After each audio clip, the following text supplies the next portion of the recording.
میرے کمرے تک پہنچا دیا۔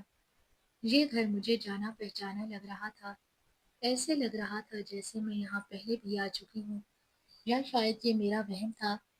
مجھے کچھ سمجھ نہیں آ رہا تھا۔ میں وہاں بیٹھی کمرے میں اپنے شوہر کا انتظار کرنے لگی۔ تقریباً 2 گھنٹے ایسے ہی گزر گئے تھے۔ اب میرا دل بیٹھتا چلا گیا۔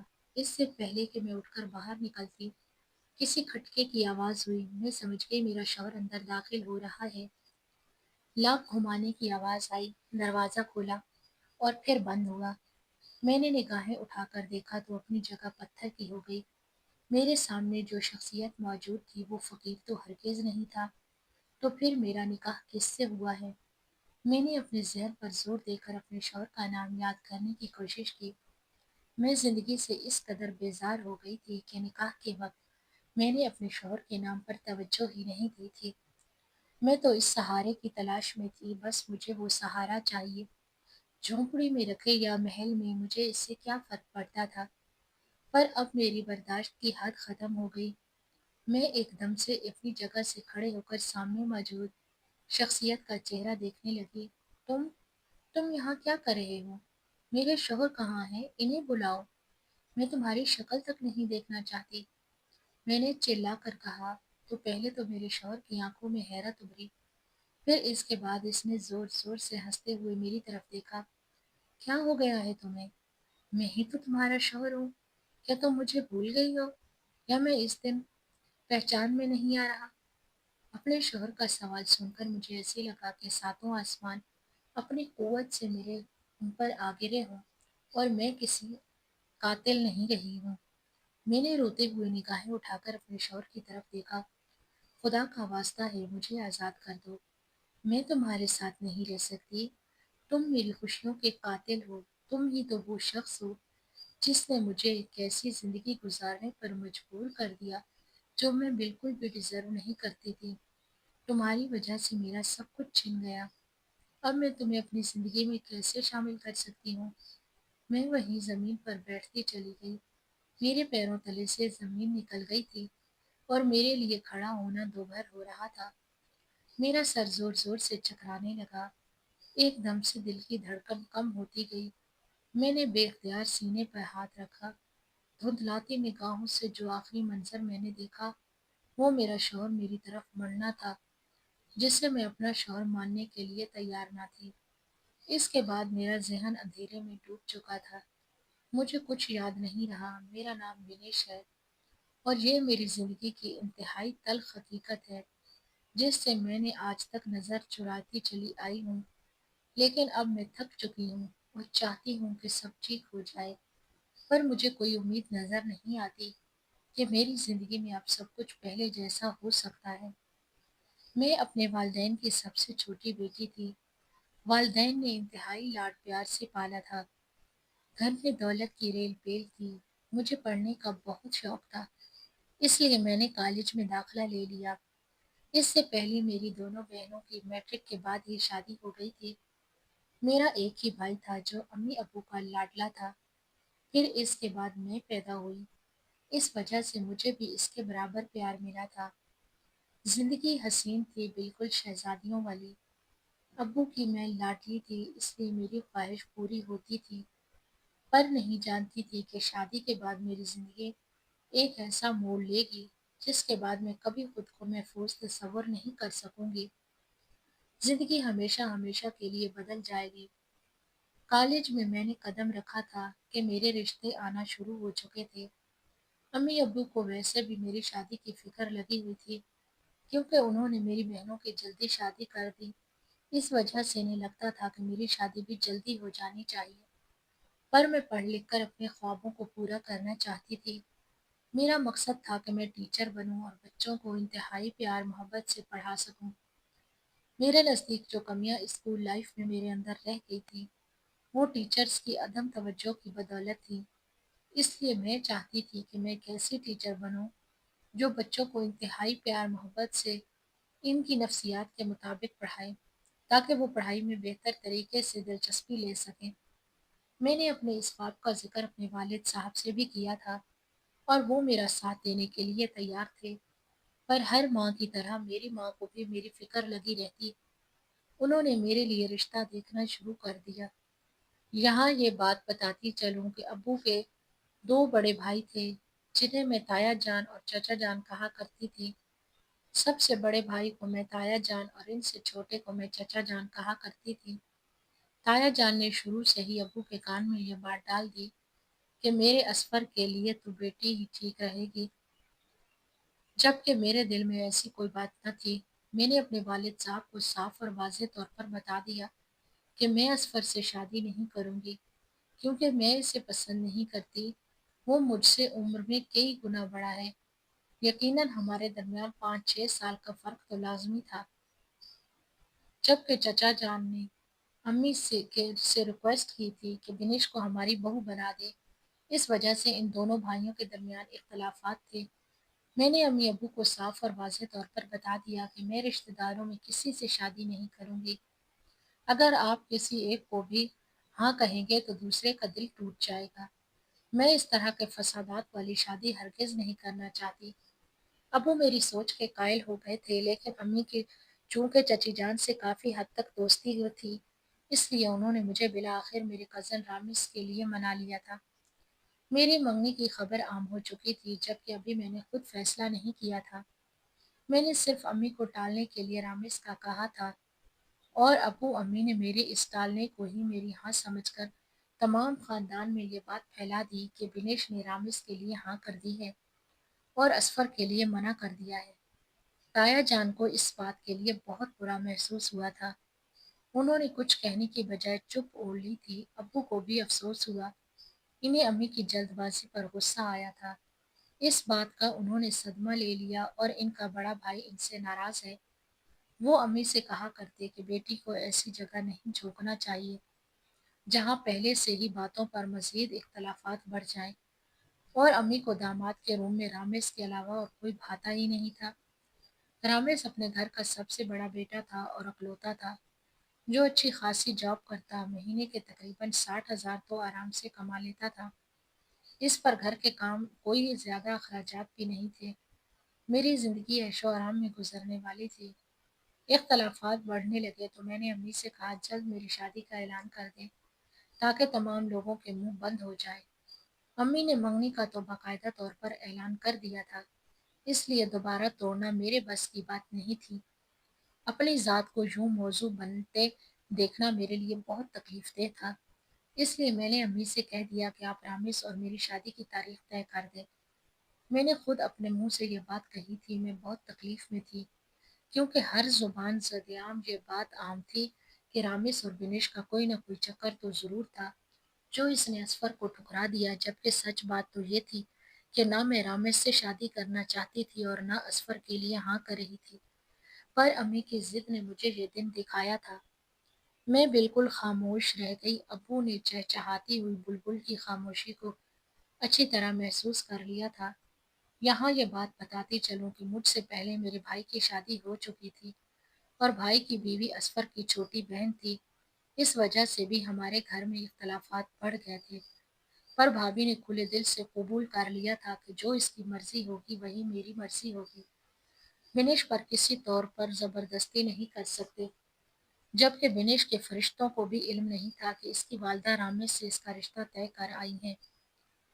اب میرے پاس شادی کے علاوہ کوئی چارہ نہ تھا، اس لیے میں نے فسادات سے بچنے کے لیے امی کو واضح طور پر پیغام دے دیا کہ اب میری جلد از جلد شادی کر دیں۔ امی نے ایسا ہی کیا اور پورے خاندان میں یہ بات مشہور ہو گئی کہ جلد بنیش اور رامش کی شادی ہونے والی ہے۔ مجھے اپنے خوابوں کے ٹوٹنے کا بے حد افسوس تھا۔ رامس مجھ سے محبت کرتا تھا، اس بات کا اندازہ مجھے میری مائیوں والے دن ہوا، جب وہ چپکے سے مجھ سے ملنے آیا اور میں اپنے کمرے میں مائیوں کی دلہن بنی اداس بیٹھی اپنے خوبصورت دنوں کو یاد کر رہی تھی، جو ماں باپ کے گھر میں انتہائی شاندار گزارے تھے، جہاں کوئی فکر اور پریشانی نہ تھی۔ اور اب میری زندگی بدلنے والی تھی۔ کسی اور کو اپنی زندگی کے ہر قسم کے حقوق کا مالک بنا دینا اتنا آسان نہ تھا جتنا کہنا آسان تھا۔ میں رو پڑی، اپنے کمرے میں بیٹھی اس بات کا انتظار کر رہی تھی کہ کب میرے دل کو خوشی محسوس ہوگی۔ اسی وقت دروازہ کھلا اور رامز کو اپنے سامنے کھڑا دیکھ کر میں حیران رہ گئی۔ میری نظریں شرم سے جھک گئیں۔ رامز مجھے دیکھ کر مسکراتے ہوئے کہنے لگا، تمہیں دیکھنے کے لیے مجھے اپنے گھر والوں سے جھوٹ بولنا پڑا کہ میں تم سے بہت محبت کرتا ہوں۔ جانتا ہوں کہ تمہارے بارے میں بہت سی باتیں مشہور ہو گئی ہیں، لیکن تمہیں حاصل کرنے کے لیے مجھے یہ سب کچھ گوارا ہے۔ تم اداس مت ہونا، تمہارا شوہر ہمیشہ تمہارے ساتھ ہے۔ اس کی اس طرح کی یقین دہانی نے میرے اندر جیسے خوشی کی کلی کھلا دی اور میں خوشی سے جھوم اٹھی۔ وہ چند گھنٹے وہاں بیٹھا مجھ سے باتیں کرتا رہا۔ اس دوران مجھے اندازہ ہوا کہ وہ واقعی میرے ہیرے جیسا شخص ہے جسے کھو کر میں بہت بڑی غلطی کرنے والی تھی۔ اس دن پہلی بار مجھے اپنی والدہ پر بہت پیار آیا، جنہوں نے میرے لیے واقعی ہیرا چنا تھا اور مجھے زندگی کی تمام خوشیاں دینے کی بھرپور کوشش کی تھی۔ 2 دن گزر چکے تھے، میرے ہاتھوں میں مہندی لگ چکی تھی اور میں نے انتہائی پیار محبت سے رامز کا نام نکلوایا تھا۔ ابو نے مجھے پہلی بار مسکراتے دیکھا تو ان کے دل میں بھی جیسے ٹھنڈک پڑ گئی اور انہوں نے مجھے اپنے پاس بلا کر کہا، بیٹا، کبھی بھی یہ مت سمجھنا کہ تم اکیلی ہو، ہم ہمیشہ تمہارے ساتھ ہیں۔ اگر کبھی شادی کے بعد کوئی مسئلہ ہو تو ہم سے کبھی نہ چھپانا، بلکہ ہمیں اسی وقت بتا دینا۔ ہم تمہارا مسئلہ حل کرنے کی کوشش میں ہمیشہ پیش پیش رہیں گے۔ ویسے تو ہماری دعا ہے کہ ایسا کوئی مسئلہ پیش نہ آئے اور تم اپنی زندگی میں خوش رہو۔ ابو نے مجھے دعا بھی دی اور نصیحت بھی کی۔ بالآخر وہ دن آن پہنچا جب میں دلہن بن کر رامز کے گھر ہمیشہ ہمیشہ کے لیے تشریف لے جانے والی تھی۔ میں دلہن کے لباس میں موجود برائڈل روم میں بیٹھی اپنی بارات آنے کا انتظار کرنے لگی۔ وہاں بیٹھ بیٹھ کر میری کمر درد کر رہی تھی، لیکن خوشی اس قدر زیادہ تھی کہ درد کا احساس جاتا رہا۔ اسی دوران بچوں کی چیخنے چلانے کی آوازیں آئیں، پھر پٹاخوں کی آواز آئی۔ تب میں سمجھ گئی کہ بارات آ چکی ہے۔ ڈھول کی تھاپ میں بارات کا استقبال کیا جانے لگا۔ برائڈل روم میں موجود کھڑکی سے مجھے باہر کا تمام منظر دکھائی دے رہا تھا۔ میں نے رامز کے چہرے پر پہلی بار اتنی زیادہ خوشی دیکھی تھی۔ وہ بار بار ہنس رہا تھا، مسکرا رہا تھا۔ تبھی میں نے ایک حیرت انگیز منظر دیکھا۔ اپنے منہ پر دوپٹہ اوڑھے ایک لڑکی آگے بڑھی تھی اور اس نے میرے شوہر کو دودھ کا گلاس دودھ پلائی کے لیے پیش کیا تھا۔ انہوں نے بارات کے ساتھ رقص کرتے ہوئے باتوں ہی باتوں میں وہ دودھ کا پورا گلاس پی کر اس لڑکی کو واپس کیا اور وہ لڑکی حال میں آنے کی بجائے کہیں غائب ہو گئی۔ میں نے یہ منظر اپنی آنکھوں سے دیکھا تھا۔ مجھے بہت عجیب سا لگا۔ میں نے سر جھٹک کر اپنی خوشیوں کی طرف اپنی توجہ مرکوز کر دی، لیکن مجھے کیا پتا تھا کہ وہی لڑکی میری خوشیوں کی قاتل ہوگی۔ میرے شوہر اچانک رقص کرتے کرتے رک گئے۔ انہیں گرمی سی محسوس ہونے لگی۔ انہوں نے اپنی شیروانی کے بٹن کھول دیے۔ ان کی طبیعت خراب ہونے لگی تھی۔ انہیں حال میں لایا گیا، میرے سامنے پنکھے میں بٹھایا گیا۔ طبیعت بحال ہوئی تو فوراً سے نکاح کر دیا گیا۔ رخصتی کا شور مچ اٹھا۔ تبھی امی دودھ لے کر آئیں تو وہ حیران ہوا، آنٹی، یہ دودھ تو مجھے پہلے بھی کسی نے دیا تھا، کیا آپ نے نہیں بھجوایا تھا؟ امی نے پھٹی پھٹی نگاہوں سے میری طرف دیکھا۔ نہیں بیٹا، میں نے تو نہیں بھجوایا، یہ تمہاری زوجہ نے بھجوایا ہوگا۔ کیا پتہ اسے بہت شوق ہوا ہو اپنے شوہر کو اس طرح استقبال کرنے کا۔ میری ایک کزن نے چٹکلا چھوڑا تو میں خوفزدہ نگاہوں سے اپنے شوہر کی طرف دیکھنے لگی۔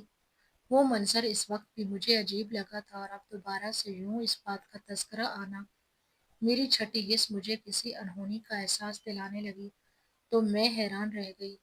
دل گھبرانے لگا۔ میرے شوہر کی طبیعت کے پیش نظر شادی کی تمام رسومات کو کینسل کر کے جلد از جلد میری رخصتی کا اعلان کر دیا گیا اور میں روتے ہوئے اپنے ماں باپ کی دعاؤں کے سائے میں اپنے کمرے میں آ گئی۔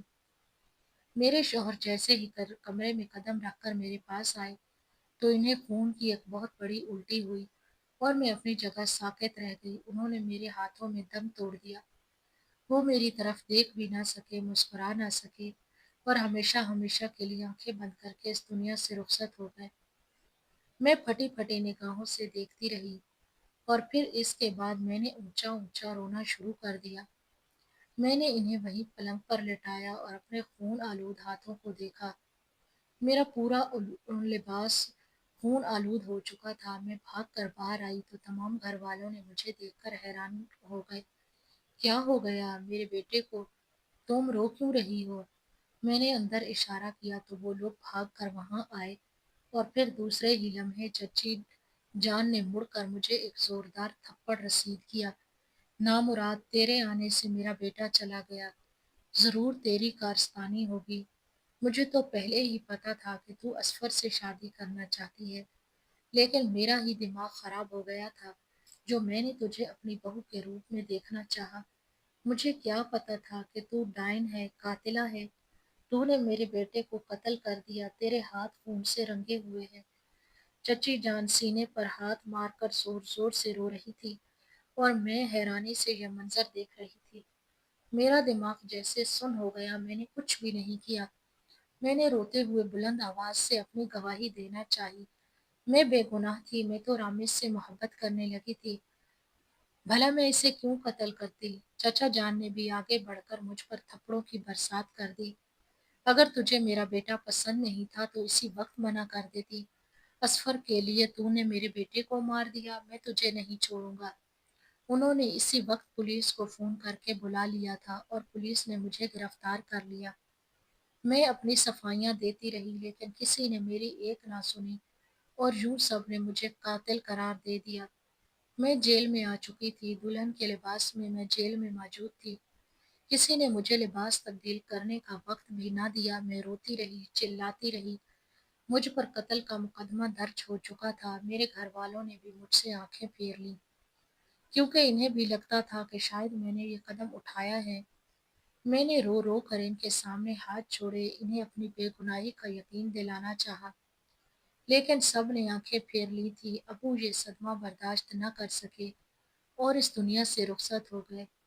امی بیوہ ہو چکی تھی، بھائی نے مجھ سے تعلق توڑ دیا تھا۔ ایسے میں میرا گھرانہ تو مکمل طور پر برباد ہو گیا تھا۔ میں خود برباد ہو گئی تھی، شادی کی پہلی رات ہی بیوہ ہو چکی تھی، لیکن کسی کو میرا درد نظر نہیں آ رہا تھا۔ چچی جان کو تو صرف اپنا درد عزیز تھا، ان کا جوان بیٹا گیا تھا۔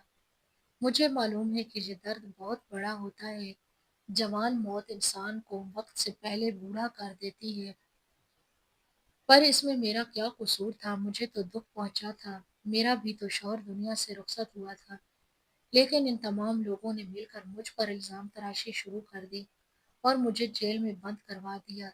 ان کے نزدیک اس سب کے پیچھے میں اور اصفر ملے ہوئے تھے۔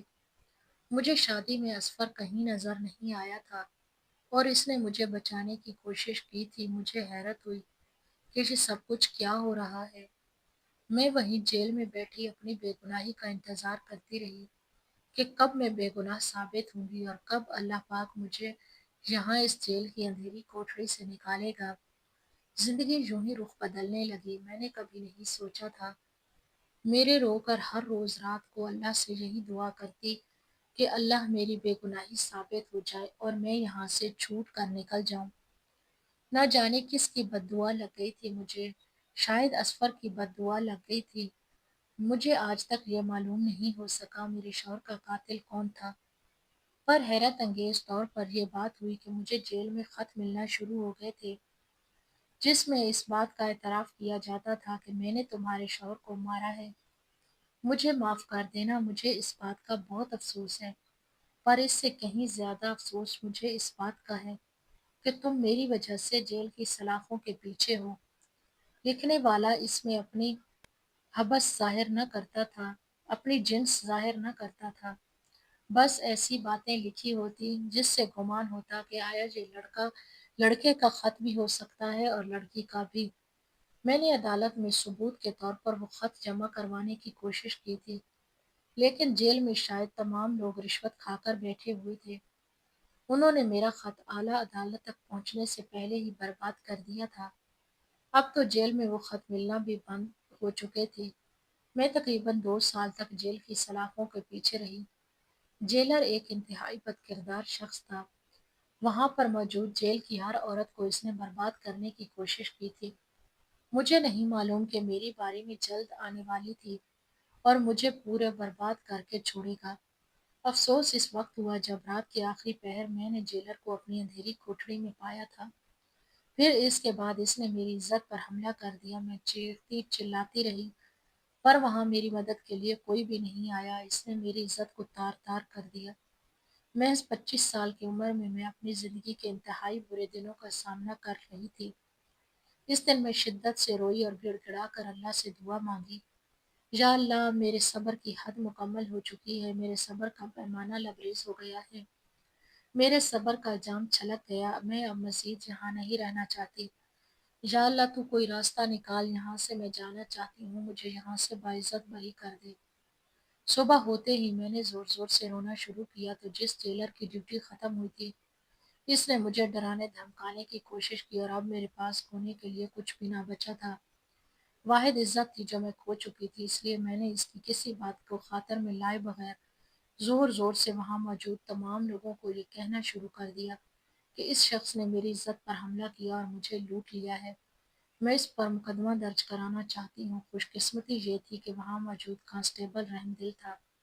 اس نے میری بات اعلیٰ حکام تک پہنچا دی پر میں نہیں جانتی تھی کہ میری آواز صرف جیل کی حدود تک محدود نہیں رہی بلکہ اس کی بازگشت دور دور تک سنائی دے گئی۔ میں رو پڑی تھی۔ یہ خبر ٹیلی ویژن پر ایک پٹی کی صورت میں چل پڑی کہ جیل میں موجود قتل کی ملزمہ پر جیلر کی طرف سے حملہ۔ جیل میں موجود ملزمہ کی عزت جیلر نے لوٹ لی۔ مجھے باقاعدہ طور پر وہاں کمرے میں بلا کر یہ خبر سنائی گئی تھی۔ میں نے اپنا سر جھکا لیا۔ یہی سچ تھا، اب میرے پاس کھونے کے لیے کچھ نہیں بچا تھا۔ عزت تو چلی گئی، اب اگر یہ عزت دوبارہ چلی جاتی تو اس میں کیا ہی برا تھا۔ میں کس حال میں بھی اس جیلر کو نہیں چھوڑ سکتی تھی جس نے مجھ سے پہلے بھی نہ جانے کتنی عورتوں کے ساتھ غلط سلوک کیا تھا۔ رو رو کر تھک چکی تھی۔ میڈیا کے لوگ آ کر مجھ سے بیان لے رہے تھے۔ جب میں نے ہاتھ جوڑ کر وہاں لوگوں سے کہا کہ میرے کیس میں دوبارہ سے نظر ثانی کی جائے، میں نے اپنے شوہر کو نہیں مارا، یہ بات جنگل کی آگ کی طرح پورے میڈیا میں پھیل گئی۔ پہلے نئے سرے سے میرے کیس کو دیکھا جانے لگا۔ میری شادی کی ویڈیو کو دیکھا گیا جس میں واضح طور پر پتہ چل گیا کہ میرے شوہر کو زہر دے کر مارا گیا تھا اور وہ عورت جو منہ پر دوپٹہ باندھ کر میرے شوہر کو دودھ کا گلاس دے گئی تھی، دراصل اس دودھ میں ہی زہر موجود تھا۔ میں باعزت بری ہو گئی تھی، لیکن جو خبر اس خبر سے پہلے چل چکی تھی کہ جیلر نے میری عزت لوٹ لی، میرے گھر والوں نے مجھ سے لا تعلقی کا اعلان کر دیا تھا۔ امی بھائی کے رحم و کرم پر تھی، کیسے مجھے اپنے گھر میں قبول کرتی۔ مجھے لگا تھا کہ میری زندگی آسان ہو گئی ہے، لوگ مجھ سے معافی مانگیں گے، مجھ سے ہمدردی کریں گے اور مجھے ایک بار پھر سے اپنے گھر میں پناہ مل جائے گی، لیکن میں بے حد غلط تھی۔ جو کچھ میں نے سوچا تھا سب کچھ اس کے برعکس ہوا تھا۔ چچا چچی نے مجھ سے معافی تو کیا ہی مانگنی تھی، انہوں نے تو ابھی تک مجھے ہی قاتل قرار دیا تھا۔ انہوں نے مجھے صاف طور پر کہہ دیا تھا کہ چاہے تم باعزت بری ہو چکی ہو، تمہارا کیس کھل چکا ہے، لیکن ہمارے بیٹے کی موت کی ذمہ دار تم ہی ہو۔ تم اس کی زندگی میں آئی تو تم نے ہی اسے دنیا سے رخصت کر دیا۔ ہم تمہیں قیامت تک معاف نہیں کریں گے۔ میں رو پڑی تھی۔ اب میں ان کے سامنے کوئی وضاحت نہیں دینا چاہتی تھی کہ ہر وضاحت بیکار ہو چکی تھی۔ جسے نہ سمجھنا تھا وہ نہ سمجھ سکا۔ انتہائی الٹے پلٹے انداز میں لٹے پٹے انداز میں اپنے گھر کی طرف گئی تو امی نے مجھے صاف اور واضح طور پر بتا دیا کہ اب تمہاری اس گھر میں کوئی جگہ نہیں ہے۔ اگر تم باعزت بری ہو کر آ جاتی تو ہم تمہیں اپنے گھر میں رکھ لیتے، لیکن تمہاری عزت لوٹ جانے کی وجہ سے ہر طرف چرچے ہیں، ہم تمہیں قبول نہیں کر سکتے۔ ہم ایسی لڑکی کو کیسے دوبارہ اپنی زندگی میں شامل کر لیں جس کی عزت کے لٹ جانے کی خبر چاروں جانب پھیل چکی ہے۔ ایسے میں تم خود ہی بتا ہم کیسے تمہیں اپنے گھر میں رکھیں۔ ہر کوئی ہمیں یہی باتیں سنائے گا کہ تمہاری بیٹی تو وہی ہے نا جس کی عزت جیلر نے لوٹ لی تھی۔ یہ کہہ کر امی رو پڑی تھی اور میں سمجھ گئی کہ امی کے الفاظ نہیں ہیں بلکہ بھائی کے الفاظ ہیں جو امی نے ازبر کیے ہیں، ورنہ میں اچھی طرح جانتی تھی کہ وہ مجھ سے بے حد محبت کرتی ہیں اور مجھے یوں نہیں چھوڑ سکتی۔ لیکن امی کو بھی اب 2 وقت کی روٹی کے لالے پڑ چکے تھے اور میں نے انہیں اس بات کے لیے معاف کر دیا تھا۔ میں نے سوچ لیا کہ میں اپنی زندگی میں خود آگے بڑھوں گی اور یہ فیصلہ کر لوں گی کہ مجھے اب ان تمام لوگوں کو بلا کر اپنی زندگی نئے سرے سے چلانی پڑے گی، پر اس وقت میرے پاس ایک پھوٹی کوڑی بھی موجود نہیں تھی۔ تعلیم بھی میں نے کچھ خاص حاصل نہیں کی تھی کیونکہ شادی کا شور مچ اٹھا تھا۔ اب میں کیا کرتی؟ اسی کشمکش میں وہاں سڑک پر بیٹھی اپنی قسمت پر رو رہی تھی کہ میرے برابر میں ایک فقیر آ کر بیٹھ گیا۔ مجھے دیکھ کر مسکرانے لگا۔ اس کی مسکراہٹ دیکھ کر مجھے ایسا محسوس ہوا کہ ایک بار پھر سے میں اپنی عزت کھونے والی ہوں۔ میں نے فقیر سے دور جانا مناسب سمجھا تو وہ میرے پیچھے پیچھے آ گیا اور مجھے کہا، بنیش میں اچھی طرح جانتا ہوں کہ تم کس کرب سے گزر رہی ہو۔ جس کرب سے تم گزر رہی ہو میں تمہارے اس درد کو ختم کرنا چاہتا ہوں۔ چاہتا ہوں کہ سب کچھ ٹھیک ہو جائے، پہلے کی طرح ہو جائے۔ کیا تم مجھ سے شادی کرنا چاہتی ہو؟ فقیر کی زبانی یہ الفاظ سن کر میں پتھر کی ہو گئی۔ اس وقت مجھے کچھ سمجھ نہ آیا، میں کسی سہارے کی تلاش میں تھی۔ مجھے چھت کی ضرورت تھی، دو وقت کی روٹی کے لیے میں ترس رہی تھی۔ جیل سے چھوٹے 2 دن ہو چکے تھے اور میں نے ڈھنگ کا کھانا بھی نہیں کھایا تھا۔ فقیر نے مجھے کھانا دیا، میں نے وہ کھانا حلق میں آنسوؤں کے گولے کے درمیان اتارا تھا۔ اب میں نے اس فقیر کو دیکھ کر فوراً سے ہاں کر دی، میں تم سے شادی کرنے کے لیے تیار ہوں۔ میری یہ بات سن کر اس فقیر نے مجھ سے میں محبت سے میری طرف دیکھا۔ ٹھیک ہے، پھر کل میں تمہیں اپنے ساتھ بیاہ کر اپنے گھر لے جاؤں گا۔ فی الحال تم اس جھونپڑی میں گزارا کرو۔ وہ مجھے ایک جھونپڑی میں لے آیا تھا۔ کل تمہیں شادی کا جوڑا بھی دے دیا جائے گا اور پھر میں تمہیں اپنے گھر لے جاؤں گا۔ تمہیں کوئی اعتراض تو نہیں ہے نا؟ تم ایک بار پھر سوچ لو۔ فقیر کی میلی کچیلی داڑھی اور اس کا میلا بدن دیکھ کر مجھے لگا تھا کہ میں نے غلط فیصلہ کیا ہے، پر پھر اپنے سر پر کھلے آسمان کو کب تک موجود رہنے دیتی؟ اس لیے میں نے فیصلہ کر لیا کہ میں اس فقیر سے شادی کر کے رہوں گی، چاہے کچھ بھی ہو جائے۔ مجھے کسی سیڑھی کی تلاش تھی، اگر وہ غریب تھا تو غریب ہی صحیح، اس کے ساتھ بھیک مانگ کر گزارا کر لوں گی۔ زندگی میں کبھی نہیں سوچا تھا کہ شہزادیوں کی طرح پلنے والی اپنی زندگی میں مجھے بھیک بھی مانگنی پڑے گی۔ زندگی اس قدر بدترین ہو جائے گی۔ جیل سے جان چھوٹی، اس بات کے لیے میں اللہ پاک کا شکر ادا کر رہی تھی۔ اب آگے کی زندگی آسان ہو جائے گی، میں نے خود کو خود ہی تسلی دی۔ مجھے صبح صبح ایک عورت کے ہاتھوں شادی کا جوڑا بھجوایا گیا۔ شادی کا جوڑا دیکھ کر میری آنکھیں حیرت سے پھیل گئی۔ ایسا خوبصورت جوڑا آج سے پہلے میں نے کبھی دیکھا نہیں تھا۔ پیارا جوڑا میں پہنوں، ایسا جوڑا تو میں نے رامس اور اپنی شادی کے موقع پر بھی نہیں پہنا تھا۔